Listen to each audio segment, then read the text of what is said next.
ભાભી હા. હું તમને શું કહેતો હતો આ ઘરના બધા જ કામ મારા ઘડીએ તમે જ કરતા હોવ છો તો પછી મમ્મીને અથવા તો આ ઓલી જીણકી મારી બેન છે એને કહેતા હોય તો આ દે- કામમાં હેલ્પ કરાવે. દેવાંગભાઈ, એવું તો હું તમને પણ કહી શકું ને કે જલ્દી જલ્દી લગ્ન કરી લો એટલે આ બધા જ કામ મારી દેરાણી કરે અને મારે કઈ ઉપાધિ નહીં. અરે ભાભી હમ. હજી ક્યાં સમય થઈ ગયો છે? હજી તો મારે 3rd યર ચાલુ છે. આ 3rd યર પતે થર્ડ યર પછી- પણ 2 વાર કરી દીધું છે પછી તો હજુ તો પાસ તો થતો નથી. શું? વાહ શાબાશ તું આવી મને ગમ્યું. Very good fine. એમ કહેતી હતી કે ત્રીજું વર્ષ પણ 2 વાર કર્યું છે. હા એ તો બે વિષયમાં કહેતી છે પણ સોલ્વ થઈ જશે ને. ભાભી આ શું છે? સાડી છે સાડી દેખાય છે. છે મને. દેખાય છે તોય પૂછે છે. અરે નંબર વાહ. આવ્યા છે. ચૂપ રહે ને ઘડીક. વાવ ભાભી. દામિનીબેન, દેખાઈ જશે. હા પાછી સંકેલી નાખીશું ને. કેટલી મસ્ત સાડી છે ને. કલર કેટલો મસ્ત છે. કેવી લાગે છે? મસ્ત લાગે છે. તમારે પહેરવી હોય ને ત્યારે લઈ જજો. એકદમ બેકાર લાગે છે તારી ઉપર. ચૂપ રહે ઘડીક. હું શું કહેતી હતી ભાભી, અમારે છે ને હમણાં કોલેજમાં ફ્રેશર્સ પાર્ટી છે તો વિચારતી હતી કે હું આ સાડી પહેરું. ઓહ ફ્રેશર્સ પાર્ટીમાં આ પહેરીને ના જવાનું હોય. એ વખતે તો જીન્સ ને એવું કઈ પહેરીને જવાનું હોય. ડીજે હોય પાર્ટી હોય એમાં તું કેવી લાગીશ? હા દેવાંગભાઈ, ભલે ને પહેરે, લઈ જજો પહેરવા. અને હા, આનું બ્લાઉઝ પણ છે, એવું લાગે તો હું ફિટિંગ કરી આપીશ. ફાઇન. જોયું? હા અને કહેવાય ભાભી. તું પણ છે ને મારો સગો ભાઈ છે ને પણ કઈ કમનો નથી. હું શું કહેતી હતી ભાભી, હા. આ સાડી છે ને મને બહુ જ ગમે છે. આને હું રાખું? માગી લીધી ને કરી નાખીને નાની વાત. મતલબમાં તારે સાડી જોઈતી હતી તો સામે ચાલીને માગી શકતી હતી. એ ભાભી ના નહોતા પાડવાના. પણ દામિની, નહીં, એ મારા ના મામાના ઘર- પાડતા જ નહીં. ના પાડજો. આ ભાભી છે ને ના પાડે જ નહીં. મને ખબર છે મારા ભાભી મને કોઈ વાતમાં ના નહીં પાડે હે ને. હા ના જ છે. ચાલ અરે આપી દો. મૂકી દે, ફાટી જશે. તમે લોકો ઝઘડો નહીં. દામિનીબેન, તમને સાડી ગમે છે ને તો રાખો. મારા મામાના ઘરની સાડી હતી, પણ વાંધો નહીં, હું એમને કહીશ તો એ મને બીજી લઈ આપશે. પણ ભાભી તમે હમણાં લાવ્યા જ છો ને પહેરામણીના કપડાં. એને ડ્રેસ આપ્યો છે સારામાં સારો. બધા માટે કંઈક જોડી લાવ્યા છો તો પછી સાડી ફરીથી શું કામ માંગી રહી છે? અરે તું શું કામ વચ્ચે બોલે છે? મારી અને ભાભી વચ્ચેની વાત છે ને. તને કોણે કહ્યું વચ્ચે બોલવાનું? હવે ના બોલતો. હશે હવે. તમે બંને તો નાના બાળક જેવા છો, નાની નાની વાતમાં ઝઘડા કરો છો. ભાભી સાડી તો તમે મને આપી દીધી પણ મારી પાસે સાડીમાં પહેરવાનું કંઈ નથી.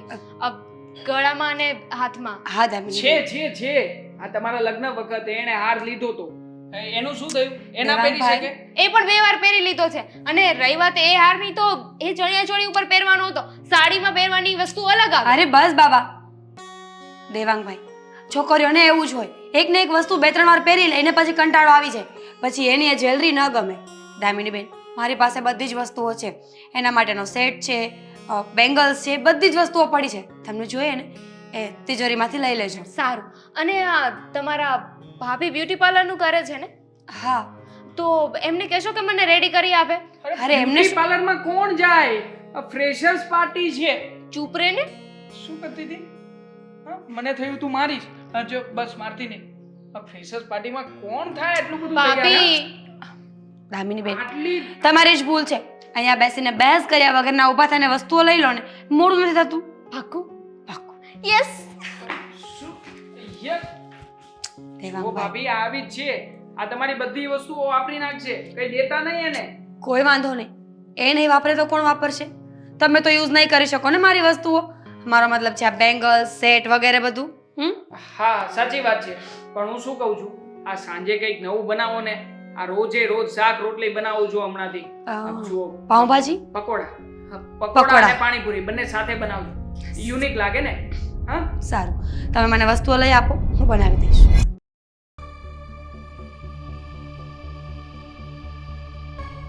અરે વાહ, દેખેતા તો સબ્જી બહુ મસ્ત છે. ચલો, બહુ જ ભૂખ લાગી છે મને.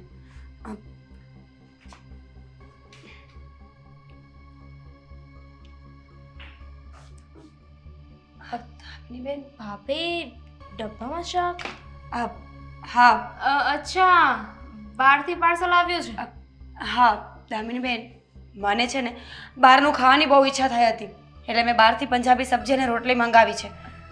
એકલા એકલા ખાવ છો? ના દામિની બેન, તમે પણ ખાઈ શકો ને મારી સાથે, આપણે બંને મળીને ખાઈએ. ચલો. શું મળીને ખાઈએ? જો પહેલા તમે એવું વિચાર્યું હોત તો પહેલા જ તમે મને કીધું હોત ને. અને તમે ખાવાનો વાંધો નથી, એટલીસ્ટ તમારે ઘરમાં કોઈને પૂછી તો જોવાય ને કે તમારે કોઈને ખાવું છે કે નથી ખાવું. દામિની બેન, આ બધા પોતાને એકનું ના વિચારાય. દામિની બેન, તમે તો ખોટા ગુસ્સે થાવ છો.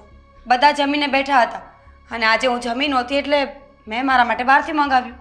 તો જમીને બેઠા તો શું થઈ ગયું? માણસને બીજી વાર ભૂખ ના લાગી શકે. પણ કઈ વાંધો નહીં. મમ્મી! શું થયું બેટા?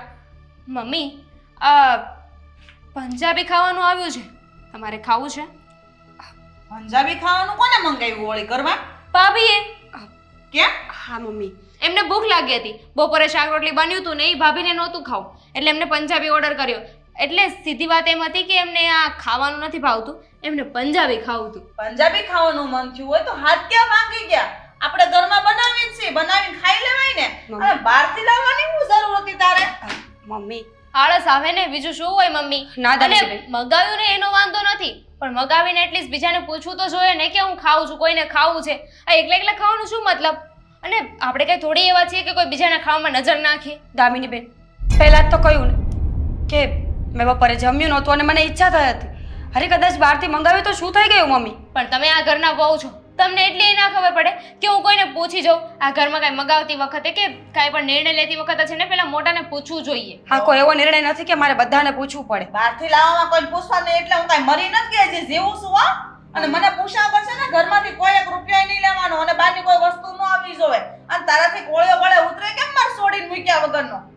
મમ્મી, પૈસા મેં મારા જ આપ્યા છે, તમારા પૈસામાંથી પૈસા નથી લીધા. લે બોલો, તમે રહ્યો છો ક્યાં? આ ઘરમાં રહ્યો છો ને, તો આ ઘર કોનું છે? મમ્મીનું. તો આ પૈસા પણ મમ્મીના જ થયા. આના ઉપર પૂરેપૂરો અધિકાર મમ્મીનો છે. અરે પણ તમે લોકો આટલી નાની આમથી વાતને મોટી શું કામ કરી રહ્યા છો? અમે તમે- નથી કરતા, તું કરશો નાની વાતને મોટી. અરે મારો છોકરાને ખબર પડશે ને તો મારો ધૂળ કાઢી નાખશે એમ કે. શેના માટે? લે જમવા માટે? હા તો લે, બહારથી રૂપિયા ખાવાનું મંગાવવાની શું જરૂર હતી? આ ઘરે હાથે બનાવીને ન ખાઈ લેવાય તો મને બહારથી ને કાંઈ લાવાય નથી દીધું. મારા છોકરાએ શોખી ના પાડે, ઘરમાં જ હોય ને રાંધીને ખાવાનું. સારું, હવે બીજી વખત હું ધ્યાન રાખીશ. જ્યારે મને બહારનું કંઈ ખાવાની ઈચ્છા થશે ને તો બધાને પૂછીશ. આખા ઘરમાં જો બધા સદસ્ય હા પાડશે ને તો જ મંગાવીશ. બીજી વારનું શું? આ પહેલી વાર તો ભૂલ કરી નાખીને એનું શું કરવાનું? ખબર નહોતી ને, ફાંસીએ ચડાવશો મને તમે લોકો. હા, લ્યો. ચડાવી ના શકે તો કઈ કહેવાતુંય નથી. ઓ માડી, આ તો જે આવી અઠવાડિયું જ શું છે?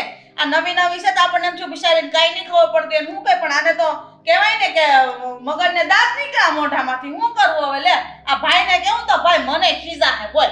શેના માટે ખીજાશે? પણ તમે આટલું બધું ઓવર એક્ટ શું કામ કરી રહ્યા છો મારી વાત પર? ઓવરિએટ? તમે નવા આવ્યા છો આ ઘરમાં, આ ઘરના નીતિ નિયમો, આ ઘર કેવી રીતે ચાલે છે ને તમને ના ખબર હોય. તો મારો દીકરો કમાઈ કમાઈ તૂટી જાય, તું તો આમ આયા ઉડાડ્યા કરતો. હું મારા છોકરાને કમાઈ કમાઈને રાજી તને જ દીધા કરવાનું. Sorry. અહીંયા હજી બેન ભાઈ બે બાકી છે, હજી પ્રસંગો કરવા અમારે કેમ કરવું બધું? સોરી મમ્મી, ભૂલ થઈ ગઈ મારી.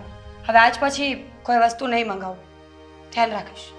આ હર વખત છે ને એક એક ભૂલ કરતા જશે એટલે આમ નામ છે ને ધૂળ નીકળી જશે. એ ભૂલ હે ને થાય, ઘરમાં નથી રહેતા અને નથી ખાતા.